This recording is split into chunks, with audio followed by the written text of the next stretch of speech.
नमस्कार, मैं हूं फरीद अली और आप देख रहे हैं हमारा खास शो दुनिया मेरे आगे। सबसे पहले सुर्खियां।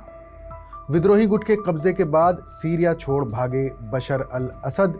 तुर्की 6 महीने पहले से जानता था विद्रोही करेंगे तख्ता पलट। भारत बोला हालात पर हमारी नजर। रूसी राष्ट्रपति पुतिन ने दी असद और उनके परिवार को राजनीतिक शरण, तो अमेरिका ने सीरिया में असद सरकार के पतन का किया स्वागत।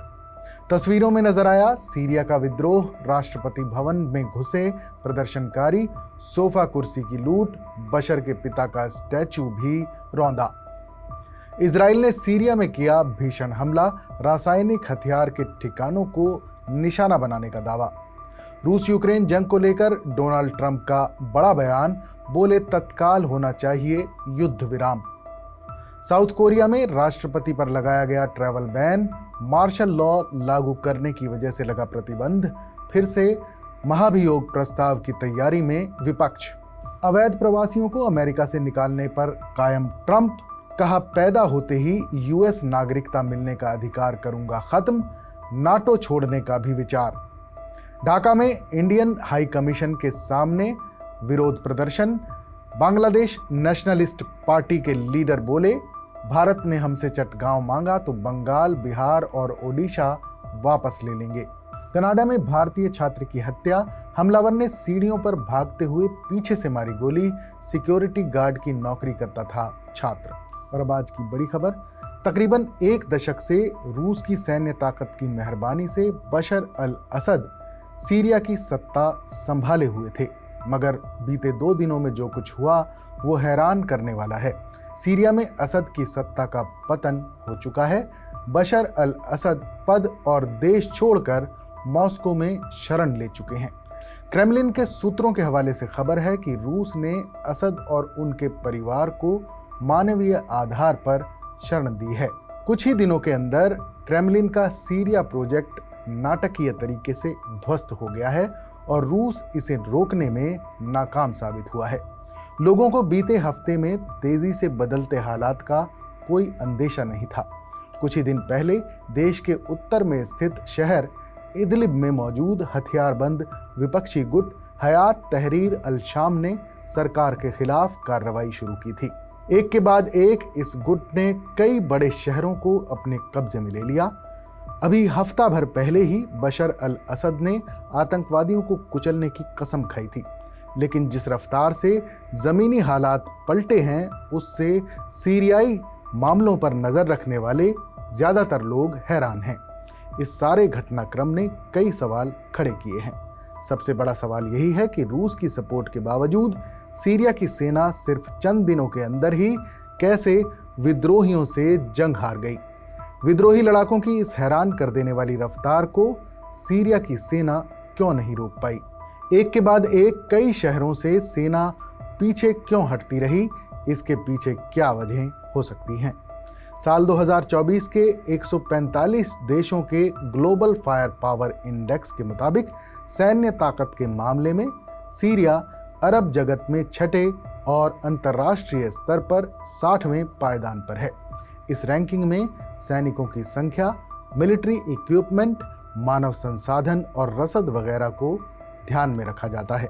सीरियाई सेना को अर्धसैनिक बलों के अलावा सिविल मिलिशिया का भी पूरा समर्थन था। ये फौज सोवियत संघ के जमाने के सैन्य उपकरणों और रूस जैसे सहयोगियों से मिले हथियारों पर निर्भर थी। ग्लोबल फायर पावर के मुताबिक सीरिया की सेना के पास 1500 से ज्यादा टैंक और 3000 बख्तरबंद वाहन हैं। सेना के पास तोपखाना और मिसाइल सिस्टम भी हैं। सीरियाई सेना के पास हवाई जंग लड़ने के लिए लड़ाकू विमान, हेलीकॉप्टर और प्रशिक्षण विमान के अलावा बाकी हथियार भी हैं। इसके अलावा सीरियाई सेना के पास एक छोटा नौसैनिक बेड़ा भी है। सीरिया की नेवी और एयरफोर्स के पास लताकिया और टार्टस जैसे कई अहम हवाई अड्डे और बंदरगाहें भी हैं।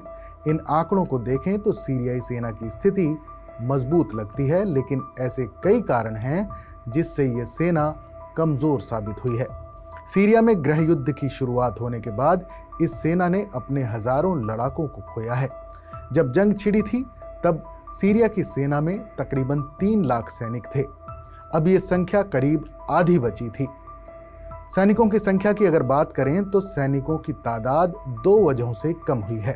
पहली वजह युद्ध में मौत रही और दूसरी वजह बड़ी तादाद में सैनिकों का मैदान जंग छोड़कर विद्रोहियों के साथ हाथ मिलाना रहा।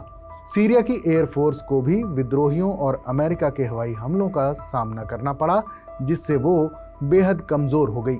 सीरिया के पास तेल और गैस के कई बड़े भंडार हैं, लेकिन युद्ध के चलते उन भंडारों का दोहन करने की उसकी ताकत में काफी गिरावट आई है। देश के जो हिस्से पूरी तरह से असद सरकार के कब्जे में थे, वहां की आर्थिक हालत में और गिरावट देखी गई। इसकी वजह बना अमेरिका का सीजर एक्ट। दिसंबर 2019 में लागू किए गए इस एक्ट के तहत किसी भी सरकारी निकाय या सीरियाई सरकार के साथ काम करने वाले लोगों पर अमेरिका ने आर्थिक प्रतिबंध लगा दिए थे। कई खबरों और रिपोर्ट्स में दावा किया जाता रहा कि असद सरकार में सैनिकों को कम वेतन दिया जाने लगा था। रिपोर्ट्स में कहा गया है कि सैनिकों को हर महीने तकरीबन 15 से 17 डॉलर के बराबर ही वेतन मिल रहा था। एक सीरियाई नागरिक के मुताबिक इतने पैसे तो 3 दिन के खर्च के लिए भी काफ़ी नहीं हैं। यूनिवर्सिटी ऑफ लंदन में विदेशी मामलों के प्रोफेसर फवाज गिरगिस का कहना है कि पिछले 3 सालों के दौरान सीरिया के हालात काफ़ी बदल गए हैं। लोगों का मानना है कि अमेरिकी पाबंदियों की वजह से सीरिया में गरीबी आई। सैन्य अधिकारियों को भी उतना पैसा नहीं मिलता था जिसके वो हकदार हैं। उनके पास पर्याप्त भोजन नहीं था। कुल मिलाकर वो एक मुश्किल दौर में थे। इनमें से कई सैनिक भुखमरी के करीब थे। सीरियाई सरकारी समाचार एजेंसी के मुताबिक बशर अल असद ने पिछले बुधवार को सैनिकों के वेतन में 50% की बढ़ोतरी करने का ऐलान किया था। इसका मकसद साफ तौर पर विपक्षी ताकतों के बढ़ते कदमों के बीच सैनिकों का मनोबल बढ़ाना था, लेकिन ऐसा लगता है कि यह कदम बहुत देर से उठाया गया। बीबीसी की एक रिपोर्ट के मुताबिक दमिश्क शहर में कुछ सैनिकों ने अपनी वर्दी उतारकर सिविल ड्रेस पहन ली है। बैरूत में कार्नेगी मिडिल ईस्ट सेंटर के एक वरिष्ठ फेलो डॉक्टर यजीद सईद का कहना है कि सीरियाई सेना का पतन लगभग पूरी तरह से असद की नीतियों की वजह से हुआ है। साल 2016 तक सीरियाई सेना ने विपक्ष पर तकरीबन पूरी तरह से जीत हासिल कर ली थी, जिसके बाद असद ने सत्ता में बने रहने के लिए इसका नाजायज इस्तेमाल किया। इन नीतियों का असर सेना पर भी हुआ। हजारों सैनिकों को फौज से निकाल दिया गया। साथ ही लोगों के जीवन में भारी गिरावट आई, बड़ा भ्रष्टाचार हुआ और खाने पीने तक की चीज़ों की कमी हो गई। यहाँ तक कि सेना के लिए होने वाली सप्लाई भी प्रभावित हुई। इसकी वजह से सेना के शीर्ष पदों पर बैठे अल असद के शिया अलावी समुदाय के जनरल अलग थलग पड़ गए। ईरान, हिजबुल्लाह और रूस से मिलने वाली सैन्य सहायता के कम होने से भी सेना का मनोबल कम हुआ। ये तीनों पक्ष पहले के मुकाबले अब सीरिया के मामलों में दखल देने में सक्षम नहीं हैं। अपने सहयोगियों की तरफ से बिना किसी तत्काल मदद के वादे के सेना के लड़ने की इच्छा कम होती गई। लंदन के किंग्स कॉलेज में military expert professor Michael Clarke के मुताबिक सीरिया की सेना विदेशी मदद पर निर्भर थी। सेना की ट्रेनिंग का लेवल भी काफ़ी खराब हो गया। साथ ही उनके अधिकारियों का नेतृत्व प्रदर्शन भी गिर गया। हालांकि डॉक्टर सईद ये भी कहते हैं कि ईरान और हिजबुल्लाह ने जानबूझकर सीरिया से सैन्य समर्थन वापस ले लिया। पहले ईरान मैदानी समर्थन देने के लिए हिजबुल्लाह पर निर्भर था, लेकिन लेबनान में हिजबुल्लाह को हुए नुकसान के बाद वो ऐसा करने में समर्थ नहीं था। एक हकीकत ये भी है कि फरवरी 2022 की शुरुआत में ही यूक्रेन युद्ध की ज़रूरतों के कारण रूस ने लताकिया में मौजूद अपने बेस से बड़ी संख्या में अपने विमान और सेना को वापस बुला लिया था। ईरान, हिजबुल्लाह और रूस की तरफ से मिलने वाली सैन्य मदद बंद होने की वजह से ही एक के बाद एक सीरियाई शहर विद्रोहियों के कब्जे में जाते चले गए। और अब आज की दूसरी बड़ी खबर, संसद का शीतकालीन सत्र हंगामे, छींटाकशी और आरोप प्रत्यारोप की भेंट चढ़ता नजर आ रहा है। पहले अडानी मुद्दे पर चर्चा को लेकर सदन की कार्रवाई नहीं चल सकी। फिर सदन में कैश मिलने पर हंगामे का आलम रहा।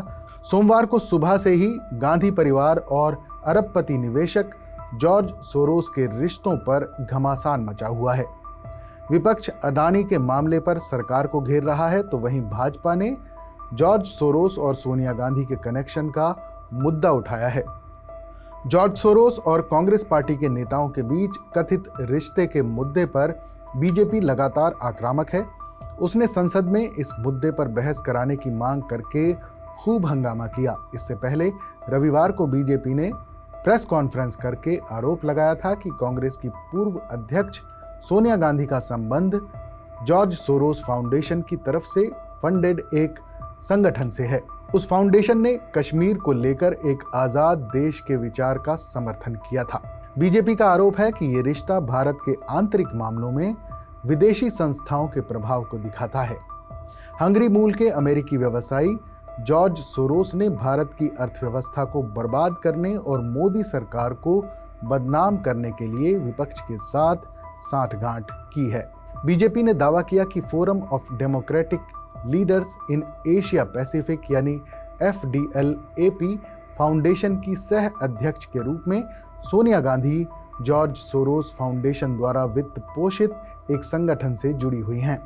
पार्टी ने कहा कि FDLAP फाउंडेशन ने अपने ये विचार व्यक्त किए हैं कि कश्मीर को अलग क्षेत्र माना जाए। बीजेपी नेता सुधांशु त्रिवेदी ने सोमवार को फिर से प्रेस कॉन्फ्रेंस करके कहा कि ये राष्ट्र की सुरक्षा से जुड़ा हुआ बहुत गंभीर मसला है। विदेशी ताकतों के साथ कांग्रेस पार्टी के इस गठजोड़ की वजह से देश की सुरक्षा को खतरा है। उन्होंने कहा कि कांग्रेस के एक पूर्व नेता नटवर सिंह ने भी सोनिया गांधी को संबोधित करते हुए लिखा है कि पार्टी के अंदर विदेशी ताकतें सक्रिय हैं। बीजेपी ने कहा कि कांग्रेस सांसद शशि थरूर ने सार्वजनिक रूप से जॉर्ज सोरोस को अपना पुराना दोस्त बताया है। ये सचमुच गौर करने वाली बात है। अब सवाल ये है कि आखिर ये जॉर्ज सोरोस कौन है, जिनका नाम भारत में कई विवादों के केंद्र में रहा है, और क्यों उन्हें बहुत से लोग दानवीर समझते और कहते हैं। जॉर्ज सोरोस की पैदाइश साल 1930 में हुई। वो यहूदी मूल के हैं और हंगरी में पैदा हुए। जब नाजियों ने हंगरी पर कब्जा कर लिया और यहूदियों की जिंदगी खतरे में थी, तो साल 1947 में उन्होंने यूके में पनाह ली। बाद में वो अमेरिका में जाकर बस गए। इस तरह वो हंगरी अमेरिकी मूल के कारोबारी के तौर पर जाने जाते हैं। सोरोस ने जीवन के शुरुआती दिनों में रेलवे में कुली और फिर वेटर के तौर पर भी काम किया। उन्होंने पैसे जोड़कर लंदन स्कूल ऑफ इकोनॉमिक्स में अपनी पढ़ाई पूरी की। निवेश और दूसरी व्यापारिक गतिविधियों के जरिए पैसा कमाया। आज उनकी उम्र 95 साल है। 1969 में पहली बार सोरोस ने निवेश से संबंधित एक फंड लॉन्च किया जिसका नाम डबल ईगल था। ये फंड खूब मशहूर हुआ। नतीजा ये हुआ कि सोरोस ने सोरोस फंड मैनेजमेंट के नाम से इसी तरह का दूसरा निवेश का रास्ता लोगों को दिया। सोरोस की लोकप्रियता बढ़ती गई और उनकी संपत्ति में भी इजाफा होता चला गया। अब आपको ये भी बता दें कि सोरोस को दानवीर क्यों कहा जाता है। ये साल 1970 की बात है, जिसके बाद अगले 10 बरस में वो कामयाबी की कई सीढ़ियां चढ़ते चले गए। 1979 में वो इतने ताकतवर हो गए कि बड़े पैमाने पर दान करने लगे। अगले 3 दशक में उन्होंने तकरीबन $11 बिलियन अलग अलग कामों और संस्थानों को दान में दिए। सोरोस ने साल 1984 में ओपन सोसाइटी फाउंडेशन नाम से एक NGO बनाया।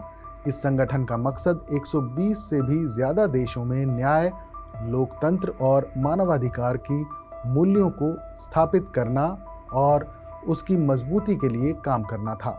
उनके ये दान कई मायनों में विवाद और दूसरे देशों के अंदरूनी मामलों में हस्तक्षेप के तौर पर भी देखे जाने लगे।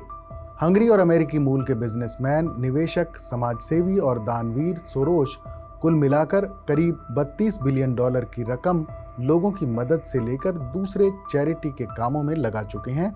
उनके चैरिटी से जुड़े कामों में ओपन सोसाइटी फाउंडेशन का काफ़ी नाम आता है। ये संगठन 120 देशों में अलग अलग प्रोजेक्ट्स पर काम कर रहा है। अब आपको बता दें कि जॉर्ज सोरोस कैसे काम करते हैं। तो 1979 में उन्होंने सबसे पहले दक्षिण अफ्रीका और पूर्वी यूरोप के अश्वेत लोगों को स्कॉलरशिप देने का काम शुरू किया था।